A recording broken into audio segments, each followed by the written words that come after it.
I'm going to start out with a couple biographical questions, and then I'll move on to some questions about Indo-Soviet cultural exchange. And I'm going to do my best not to interrupt you while you're answering the questions, and so that you're able to give a full answer, and I'm going to try to back off by not kind of interjecting. So it would be great if you could give full answers to the questions, because when people view it, they won't necessarily, if you just say yes or no, they won't necessarily know. Understand what's going on. Yeah. Get the whole picture. Yeah. So if you could please tell me what your full name is, your birth date, your profession, and where we are today. I'm Sanjida Yasmin. Date of birth December 11, 75. I'm from originally Bangladesh. Right now working as referral coordinator in Overlake Hospital. Where we are today is something that interested me long time ago when I was a kid, and I'm really happy to be here today to talk about what my experience was about the Soviet literature and how it influenced me in person also. And where are we physically today? Right now we are at Microsoft Millennium Office Building. There is a Indian program rehearsal going on in the back of the cafeteria, and we're right up front in the front office. Happy to be here. So where were you born, and where did you grow up? If you can describe the house or the town, the city you grew up in. I was born in Bangladesh. Bangladesh got independent in 1971. We know by now. I grew up in a small town. It's a suburban town. Very comfy environment. Like everybody used to know each other. That type of environment, you will not find in a big city. So loved to grow up in that small town. My parents were teacher. My dad was teaching in a college, and my mom was teaching in a school. Involved, as a kid, I was exposed to a lot of multicultural environment, and involved in a lot of cultural activities back then. So that was a rich childhood for me, I would say. What was the name of your hometown?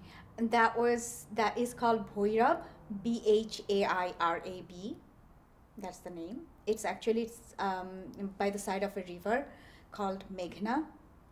So it's a beautiful town. And did you live in a joint family, or with other relatives, or with? I didn't get to live in a joint family because my dad and mom needed to move out from the actual village because for our education and their job they had to move out. So we're kind of a tiny family. I have one brother and my parents. That's what it was. But my relatives used to visit us, back then once in a while, or we used to go to during the vacation, like summer vacation or winter vacation. We used to go to our actual grandpa's house in the actual village. That was fun, so much fun. Where was the village? That is called Kishorganj, my dad's birthplace. So that's where the village was. My actual grandpa's house was. It's like a big farmhouse with lots of trees, cows, all the pet animals. So it's like a fairyland. Lovely. Could you describe your education growing up, your education trajectory? What was elementary school like for you, and your early schooling days, both in school or at home? So back in our time, I'm talking about 80s, we had different schooling system, like co-ed schools and then just girls schools. My parents were really progressive in their thought and concepts. So I was lucky to be in a co-ed school when I was starting school. and the experience was a really happy experience. The teachers and the students, they were so helpful and so communicative. We had a great environment back then. So yeah. And what subjects did interested you most as a child, and what did you pursue these subjects going into the college years? I would say yes, because from the beginning, when I was a kid, it felt like I was more into, reading books, um, poems, reciting, dancing, acting. So the literature always took interest in me, which I pursued in future, later on in my life to study. So What did you, when you say later on in your life, Mhm. when did you start pursuing literature? Was that high school or college? in high school, we didn't have that option like that to choose. It was like a general uh, subjects that we used to study. But after high school, we had to choose a subject because our uh, uh, educational structure is like that. After high school, you have to select a major and then do the bachelor's. So that's when I decided to go with English literature because I was so into it. Even though my grades were good in all other science subjects, I just didn't want to go along with it. Who were some of the individuals who made the greatest impact on you growing up? There are quite a few. First of all, of course, my parents. Um, the first book I got introduced to was gifted on my birthday, I remember. Probably I'm in kindergarten. So my parents on my birthday got me some wrapped up storybook. That was the best gift of my life. I still can remember. And they knew that I loved to read. So I guess that's how it started. My passion or my interest or love to read or getting into the literature. And then when I kind of was growing up, around my fourth, fifth grade, I would say, there was a mentor kind of like a big brother kind. His name was Sharif Bhai. We used to call him. He was back then. He was a student, Dhaka University student in political science, but he used to work with the kids. Back home, we had two big group for kids organization. One is called Kalaghar. The meaning is playhouse, and we were part of it. And he started that group in that city, and the motto or the intention was to divert the kids towards reading, towards knowing, towards communicating with each other so they can know about life, they can make their own decision knowing what they're doing. Because there were a lot of negative impacts from the society too, like definitely the poverty is a big issue. So kids were more indulging into drugs and other things. So his intention was to somehow motivate the young generation, mostly kids and childs and juveniles, to become more thoughtful and to divert towards the goodness. So he had big impact in my life. And about the uh, literature or the Soviet literature that we are about to talk about, he was the first who introduced me with it. So as a mentor, he has great impact in my life. How old were you when you met Sharif Bhai? I was in fourth or fifth grade. As a kid, I was taking part in a lot of cultural activities, cultural competition, and I was winning them. I won gold medal in debate as a national champion in 1988. So he was kind of mentoring me since fifth or sixth grade, kind of preparing me to go there to that height. So And this was in your hometown? this was in my hometown when I was growing up. But the gold medal was national. I won the national one. Wow. And how did you, so Shorif Bhai introduced you to debate as well as other cultural? Debate, yes, yes. We had the debate group, but that debate competition that used to happen like from different levels. We started out from our hometown. It was like by division. First the division, then the inter universities, and then the nation. And it actually went international afterwards. We took our group to compete with Malaysia. Uh, I remember two other countries we competed with. I forgot the names. Sorry.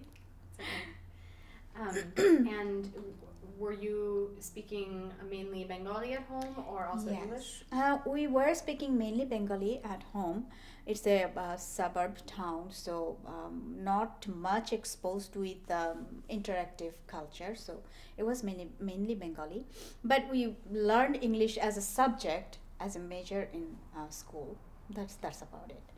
But since for us, the group of kid that I was in with, since we have been doing a lot of multicultural activities and everything, we used to also practice debating sometimes in English because we knew that we had to participate with other countries groups. So I see. Where do you live now, and how have you come to live in this place? Ooh, long story. So right now I live in Linwood, Seattle, of course. Moved when I got married, as like any other girls. When I was studying my honors, bachelor's, undergrad, however you say it, on my second year, I got married. My husband came for his PhD program in WSU. So I had to wait 2 more years to finish up my bachelor's back there. And then I came to live with him. And that's how I moved to USA. And then right after that, got my first child, my daughter. Then some few years went by taking care of her. Then decided to do some studying since I was just sitting home as a homebound mom, kind of feeling empty because that's not how I was at all. So I had the urge to do something with myself. Did some studying, did a associate degree in business technology back then, and then started working. Of course I had to start working in retail business and everything because back then it was hard to find a job, of course. And then with time also got myself involved in the cultural activities, community cultural activities, charity activities. I love to do those. Can't really stay home all day. It makes me suffocated. So and then that kind of got me in here right now, working as a referral coordinator in Overlake Hospital. That's the last job I'm in, and hoping to stay here for a long time. What year did you move to the U.S.? What year was that? That was 1996. Mm-hmm. And how long have you worked at Overlake Hospital? That's not for too long. It's about more than 2 years. Before that, I was with Primera Insurance Company. So yeah, changed a lot of work. Got versatile experience, but mostly in customer service, communication. So love doing that though. Excellent. Do your parents or other siblings have they immigrated to North America? I have only one brother, younger brother. No, he hasn't immigrated yet, and he's in advertising field. He makes all the ads for TVs and other things, and he loves doing that. That's his passion. He hasn't decided to move here yet. He comes and visit us, of course, but not any plan yet. Tell me a little bit more about your immediate family. You mentioned that you got married during your second year in your honors program. How did you meet your partner? Okay. Well, long story, but he was also from my hometown, So as I was growing up, kind of as a small town, everybody knew me, and since I was in so much activities, so kind of everybody knew me. That's how he knew me too. So that's how we met, and then decided to move our life forward together. So came here, and then I got my first daughter. I have one daughter and one son. My daughter is turning 18 this July. So of course I'm a proud mom. And she kind of, since I was afraid that in here it's so tough to carry on with you know um, the values and cultures that we have carried in our heart. So I was trying my best to give that to her, not enforce it to her, but so that she feels it from herself, from within herself, and which I would say I was successful. She loves the dancing, Indian dance. She loves taking part in the community events and everything. And my son is 9. I'm hoping someday he will follow her sister's path. But right now, he's so much into iPad, I can barely say anything about it. Um, what, where does your spouse work here? He works in Washington DOT, Department of Transportation. By major, he's a civil engineer. He did his PhD from Washington State University, and then the first job he took in Washington DOT, Seattle, and stayed there forever. I'm going to actually probe you a little bit more about what you just said. One of my questions was about in what ways does your heritage, your Bangladeshi heritage, your Bengali language and family connections, how does that impact the way you raise your children here in Washington State, in the United States? In what ways have you kind of carried on your culture with your children? I would say it impacted big time because what I felt myself coming from a completely different cultural background, and then, excuse me, trying to blending in with westernized culture, and then trying to fit in here. That's a different sort of struggle. For my kids, I think it's also a different sort of struggle. It's like um, at some point they go through an identity issue, I would say, because at home they they are blended into the Indian culture. Like, we cook Indian food, we wear Indian clothing, we talk in Bengali Indian language, and then right after we get out of our garage, taking the car out, it's a different environment, right?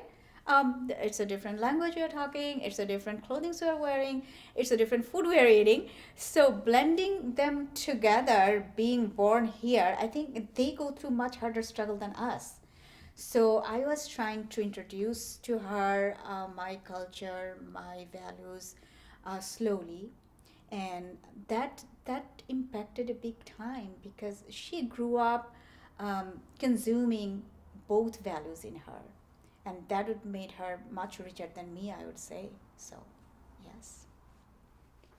Can you tell us a little bit more about your current profession at Overlake? So how exactly did you get onto this career path? I know you said a little bit before about first going into retail. Yeah. What were your Very greatest versatile. Sorry, go ahead. what were your greatest challenges on this path, and what were the greatest pleasures or joys? Well, I would say it was a versatile experience because at first I was studying business technology, and then I worked in retail business for a while, part time, since I had to take care of my daughter also. Um, After that, kind of when I had my son, like 8 9 years back, I was thinking to switch my career in medical profession. Um, well, mainly because of, I'm being honest, because the job rate was higher at the time, of course, so that was an incentive. Also, I liked, at some point back in home, I was thinking of pursuing my career as a doctor, because back home our parents have that set mindset that the highest achievement for a for their son or daughter would be either becoming an engineer or becoming a doctor.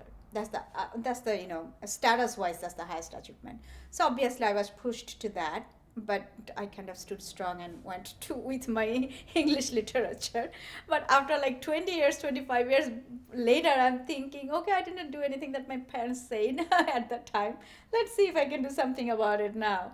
So I went on studying medical assisting. It was a 2 years program I did, and then I worked as medical assistant uh, for about a year, and then switched to being referral coordinator because I guess I like people communication so much. So that suits me much better. So that's how I ended up being a referral coordinator. Great. Okay, so now we'll move on to a couple questions about Indo-Soviet cultural exchange. Can you describe your earliest encounters with Soviet culture, and when and where did you first encounter Soviet books?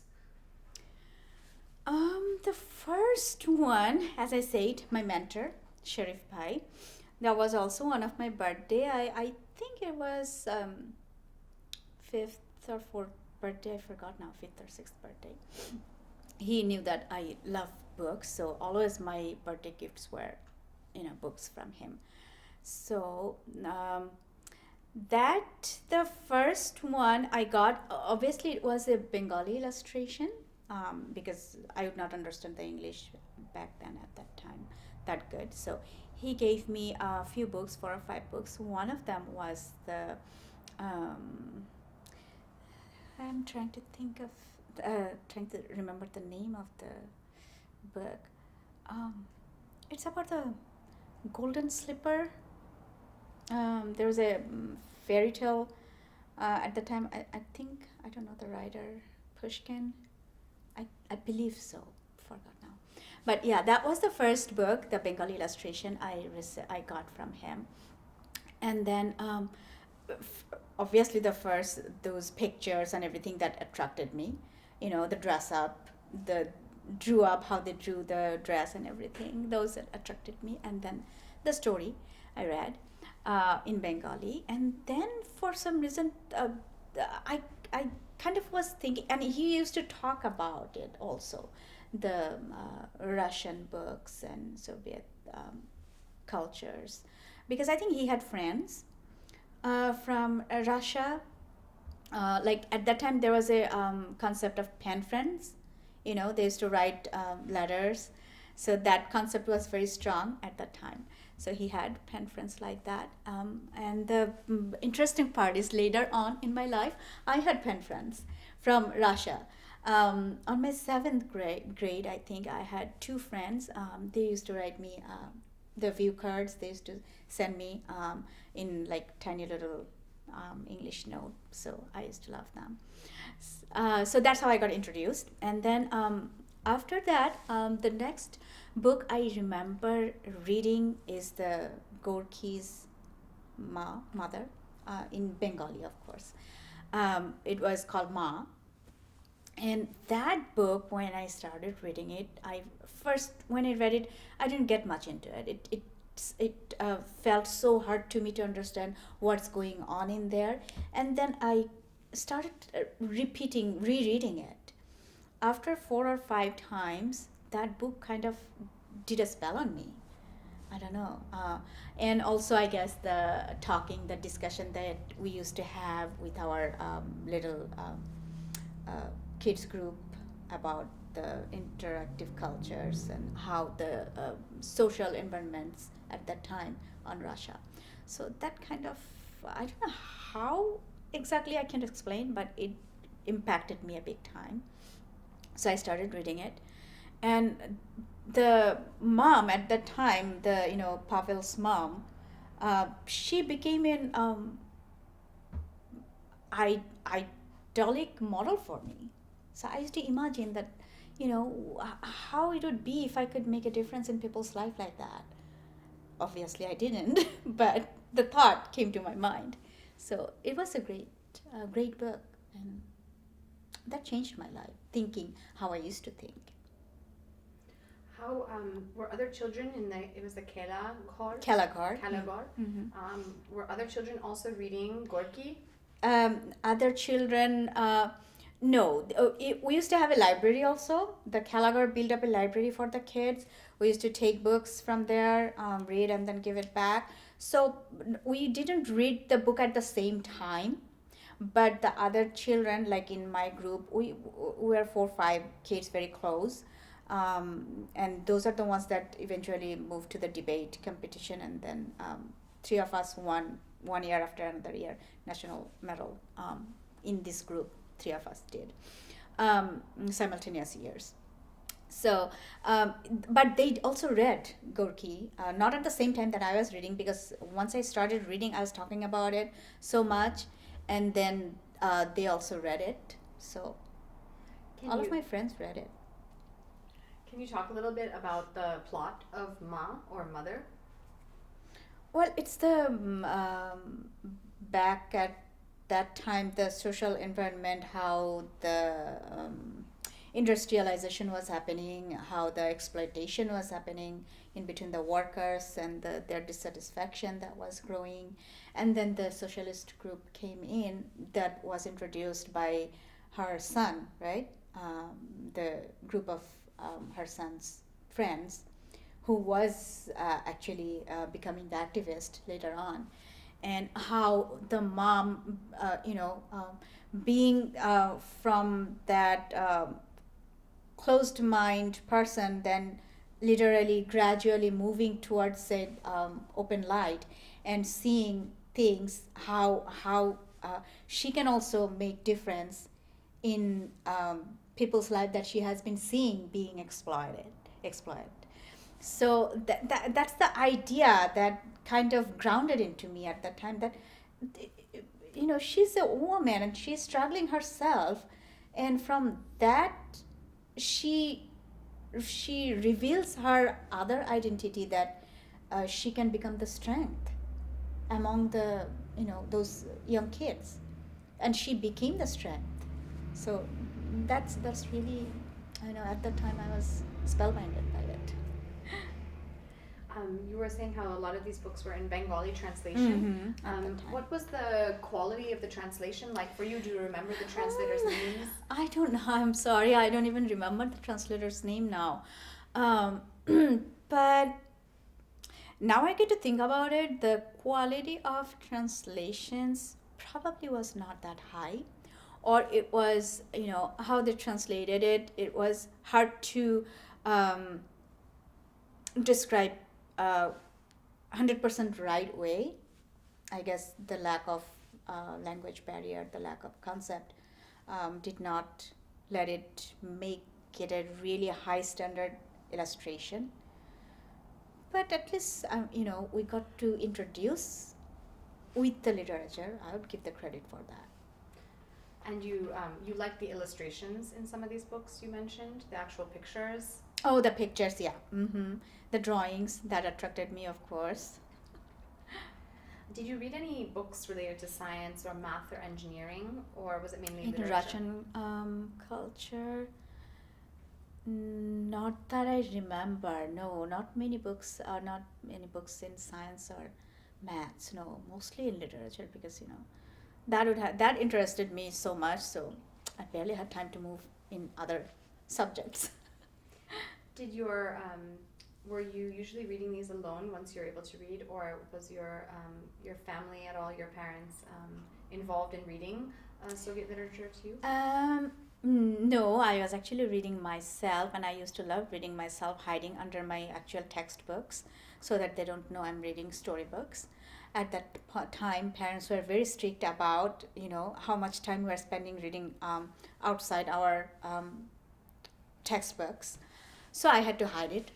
I was reading myself, but they knew that what I was reading. I used to talk about it, and later I'll talk about it, that how their mindset kind of impacted some of the decisions later on.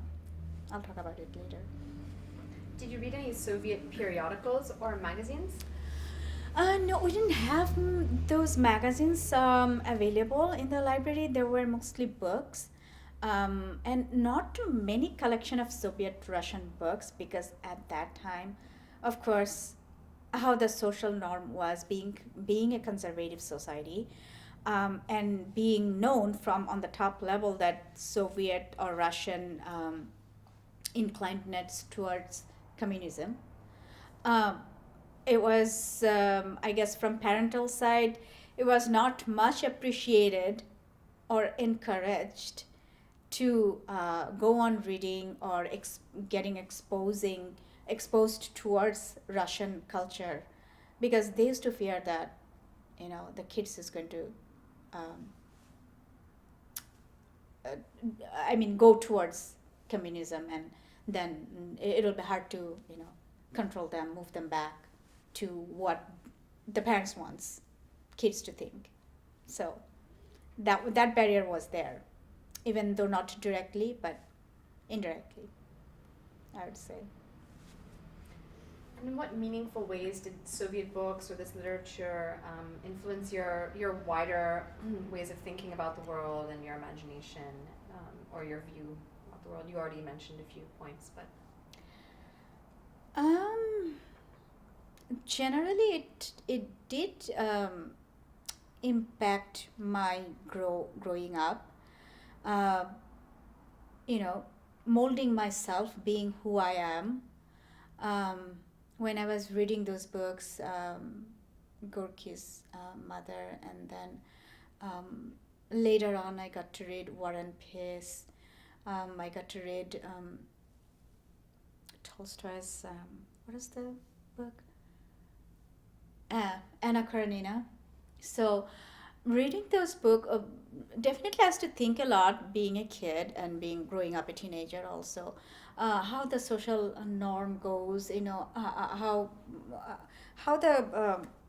the different level of people interacts, and you know of course, back that time, my uh, contextual level was not that deep. I tried to connect with the things that I was reading, that where is the discrepancy lying. The things that I'm reading, I'm definitely feeling somewhere things are not adding up. Some part of the world is being exploited. Some part is trying to make it fair, but they're trying to find a way, but they're not finding the right way. They're struggling for it. They're fighting for it. So what would be the right way actually, and why the way that they were trying, it's not working. So those kind of a lot of complicated thoughts that came into my mind. Of course, I didn't culture them too precisely to find out the solution, but definitely it helped me big time, molding me who I am right now. can you compare the experience of reading kind of the Soviet literature to other kinds of literature, Bengali or English literature, which was your kind of major in college? Well, I would say that Soviet or Russian literature, the big influence was political status, right? It mostly created around the political norm. Um, but in Bengali literature, I guess us, as being Bengali or Indian, we love recreation, amusement the most. I'm not saying that we didn't reach, cultural. Mm, um, we didn't have rich cultural heritage, but when I was reading back that the comic books and everything in Bengali, and at this, I guess it's the type of book that I was exposed. I was exposed to the serious books in Russian culture, I guess I would say, and in Bengali, I had the option to choose, like, since it's Bengali, so I was reading versatile things. But that time frame, when I was comparing, I was thinking Bengali literature is very light, and the Russian literature is very deep, and they think much, deeper than Bengali or Indian literature, or the literary scholars does, which is not right actually. Now I get to know. So. Besides literature, what other associations did you have with the Soviet Union growing up? Um, one interesting one is when we won the gold medal for debate, national medal. Right after that, from Gallagher, they used to interchange kids delegate.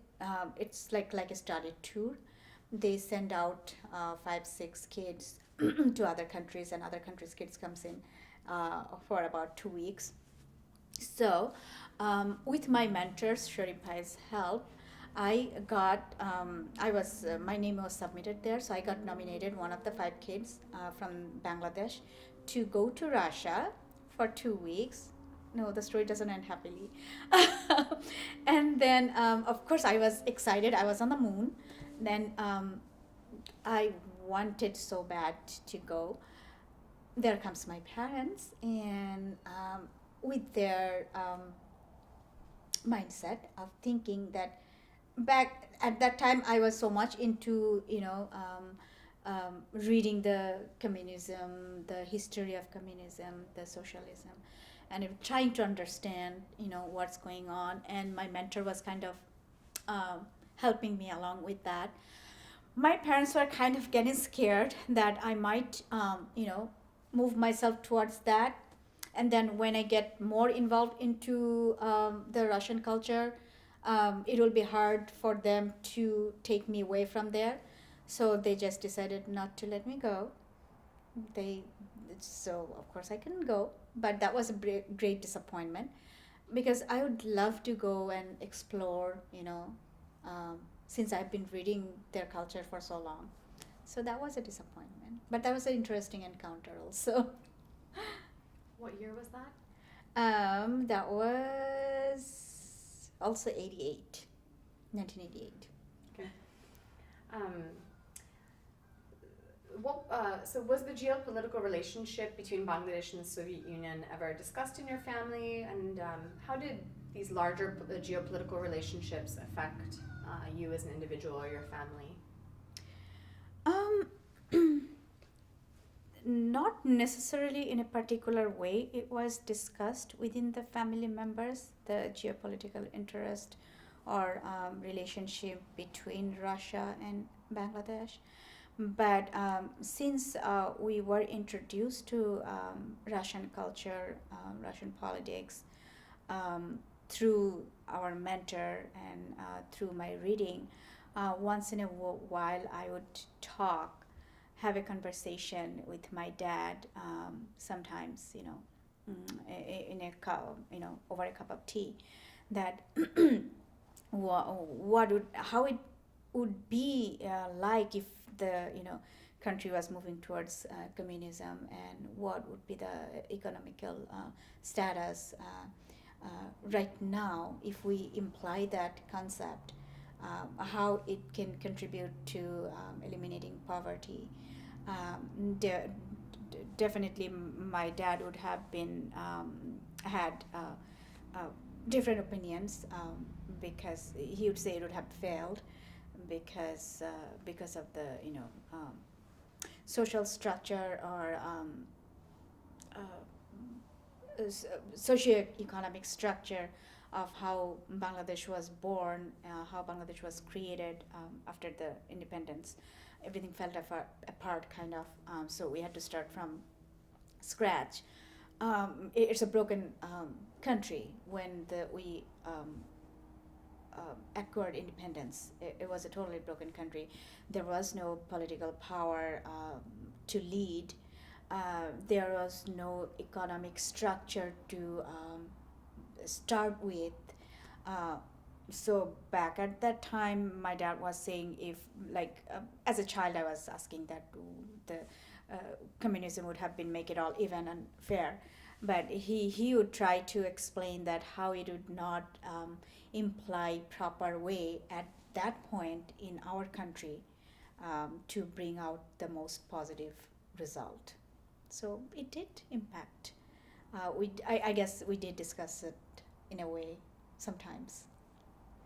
Did you or anybody else that you know ever visit the Soviet Union? Well, I had a very close encounter of visiting Soviet Union. That was a really interesting part in my life.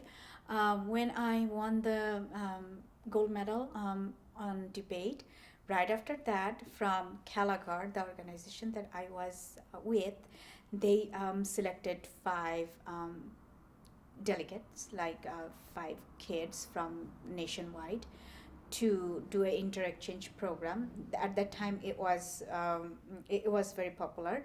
We used to like go for a study tour for 2 to 3 weeks to inter-exchange all our educational knowledge and share the values and cultures. Five of us were nominated to go to Russia on that year of 1988. And my mentor had a big contribution. Sharif Bhai had a big contribution to it. He wanted it very much for me also, to get exposed to that experience. But the twist came when my parents were thinking from a different perspective. That since I was studying Russian literature, Russian politics, in a way I was thinking my child mind was kind of revolving around that concept. They were showing that fear, indirectly they were showing that skepticalness, that I might move towards a concept which would be hard for them to drive me away from.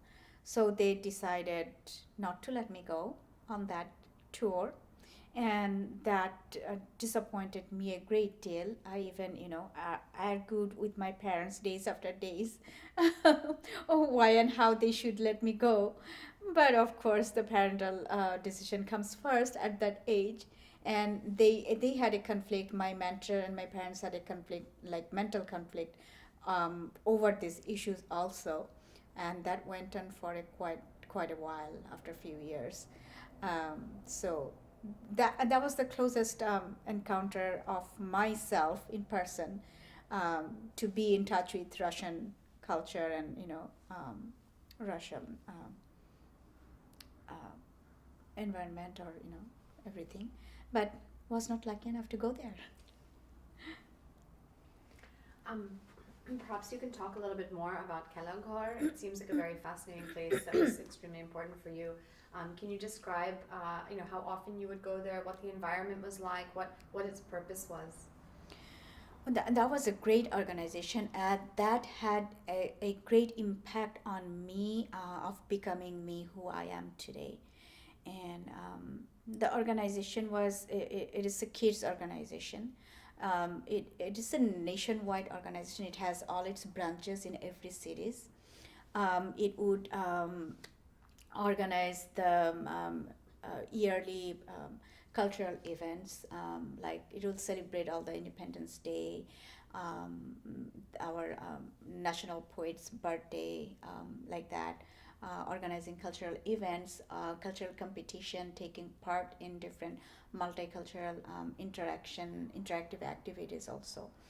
And being the part of Kelleher, as I said, I think I mentioned before, that the intention, the motto, the ultimate goal for that Kelleher was to create a community, to create a class of kids, or class of younger generation with richer values in their mind, which with mental strength towards the positivity, to create a better country, to contribute to creating a better country in future.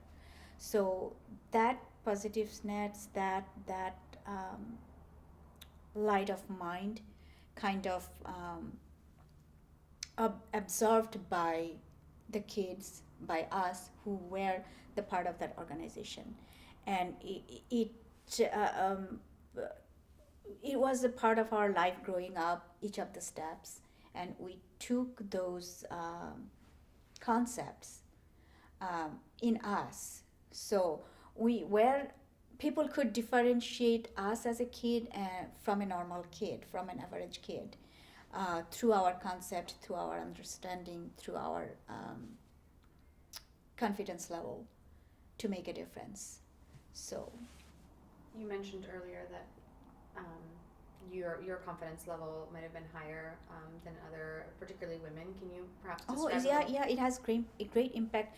I would say, especially on the girls' side, I felt that um, I was different than other an average girl, because in our social socio-economic structure, um, in Bangladesh, of course, I would say for an average society to think would be the girl needs to grow up to be a beautiful girl, do some studying, but not for herself, basically for to be to be presentable when the guy or the boys comes to see her, to take her away as a bridegroom, as a bride.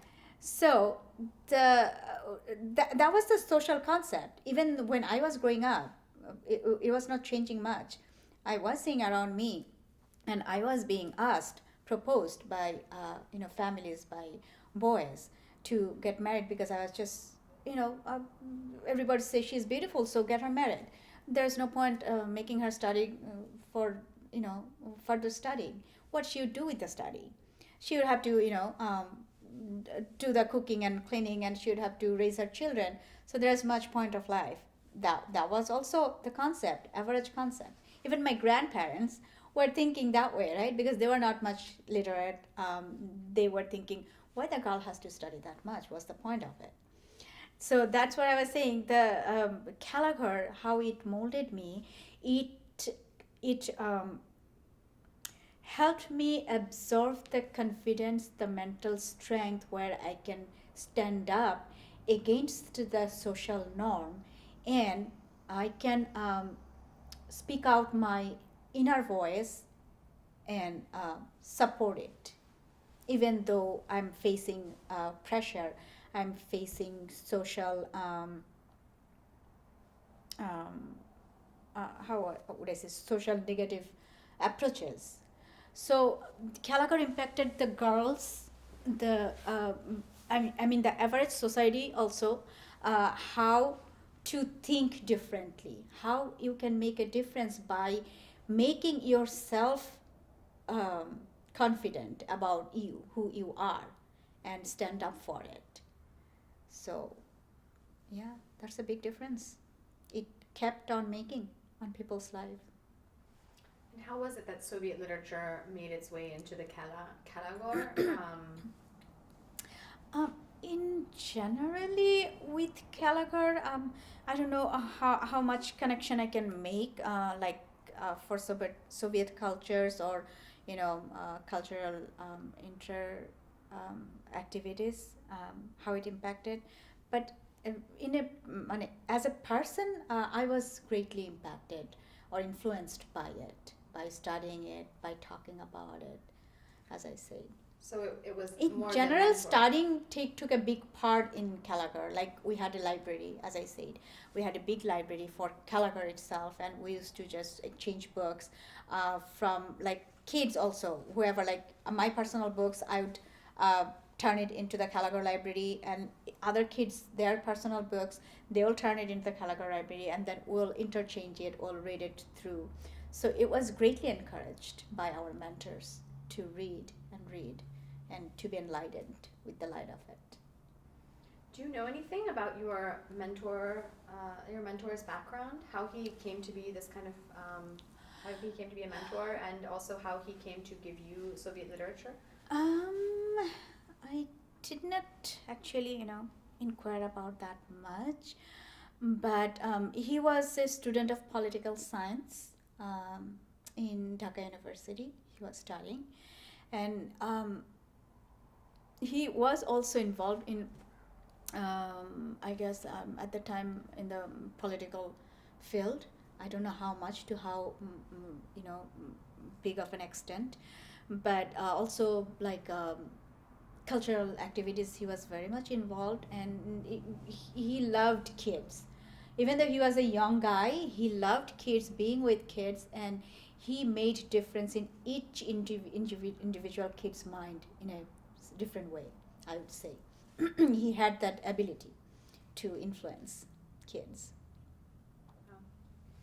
And I was wondering if you could talk a little bit about your parents. I know we talked before, but where did your mother grow up and go to school, and how did she come to live in Bangladesh? If you could maybe start from the Oh, beginning. yes, I'd love to talk about it. It was my mom was actually from India. She was born in Hooghly, and she grew up there with my other aunts and my grandma.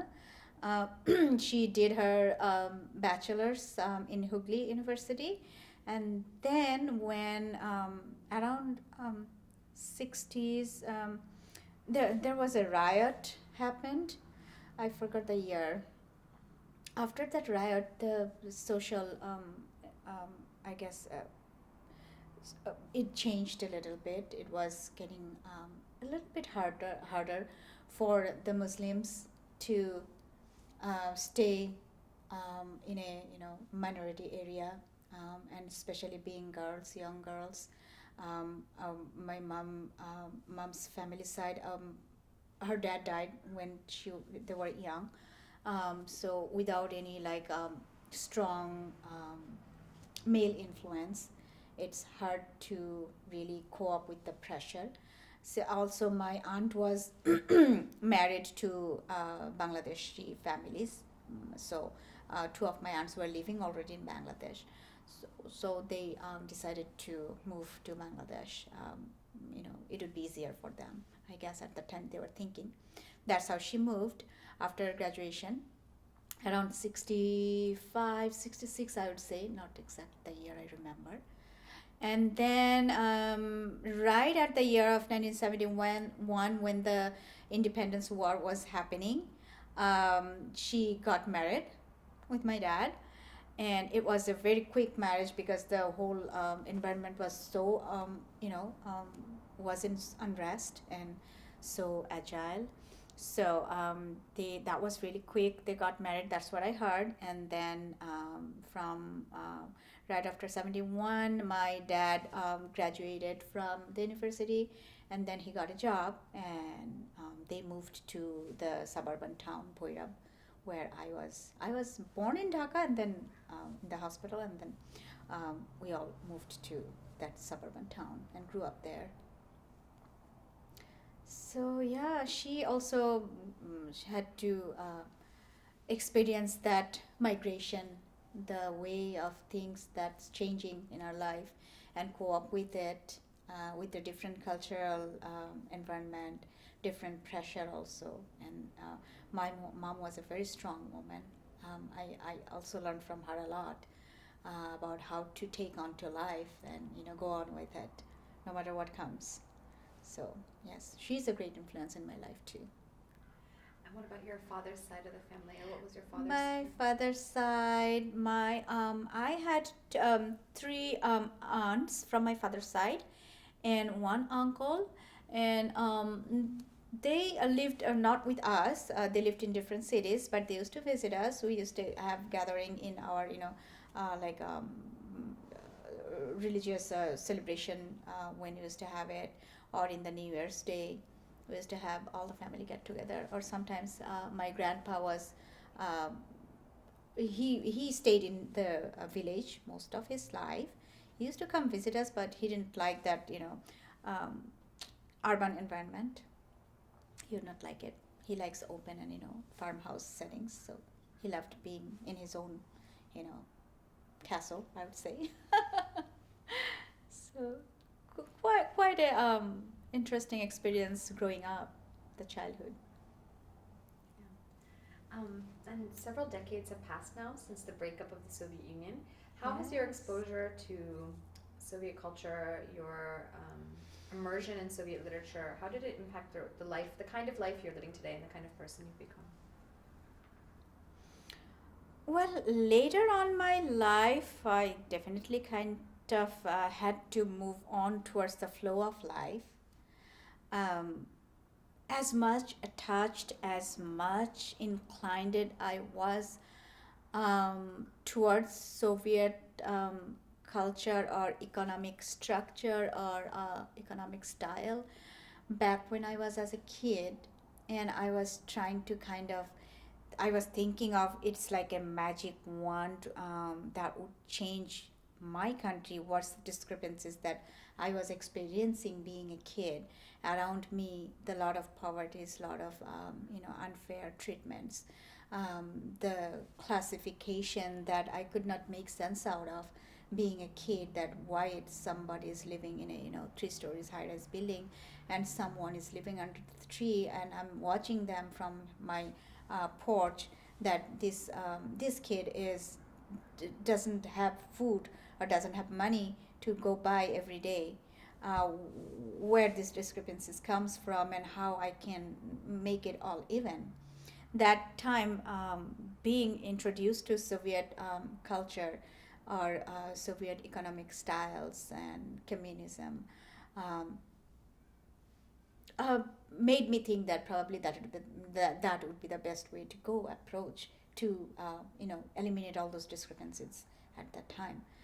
But definitely, as I told, that we had discussion with my dad, with my mentor also, regarding how actually the way I was thinking, that's a very childish idea. But later on, uh, the influence still stayed to some extent. uh, I don't know if I have made much of a difference, you know directly implying my concepts, my understanding. Of course I did not. That would be if I was in somewhere in a political side, I could have implied much of those. But yeah, my concept, my thinking, how I look at life, that changed from those readings, of course, I would say. Is there anything else that I have not covered yet in the interview that you would like to share? I think so, from my tiny bit of experience, multicultural experience, interactions from Russian side of literature and economical influence, how I blended it into you know my life. We have covered it all, as much I had to give to you guys. I can't think of anything else. I guess the last question that I forgot to, well, we already covered, but I have to ask again, is whether you have been able to pass any other forms of Soviet literature onto your, or culture onto your children. Oh yeah, we were just talking about it, right? I wish I could have done much better job on that, but unfortunately, I guess my success was not to be proud of on that part. My kids nowadays not much into reading. My daughter does to some extent, I guess, because sometimes she needs to for her grades and everything. But the technological advance has contributed to some extent to drive them away from finding their love in reading the way we used to find. I couldn't pass it on to my kids. I guess I did not know how to, since they were introduced to all other um, elements that interested them more than reading. Even if now, when during my office, I try to read whenever I'm finding my, hiding time or, escaping time. I try to find something in computer, and I find myself, finding myself refreshed reading. But I guess my kids did not pick up that from me. So I'm still trying. Someday, I hope someday that, I would be able to indulge that into them also, the passion of reading, love of reading.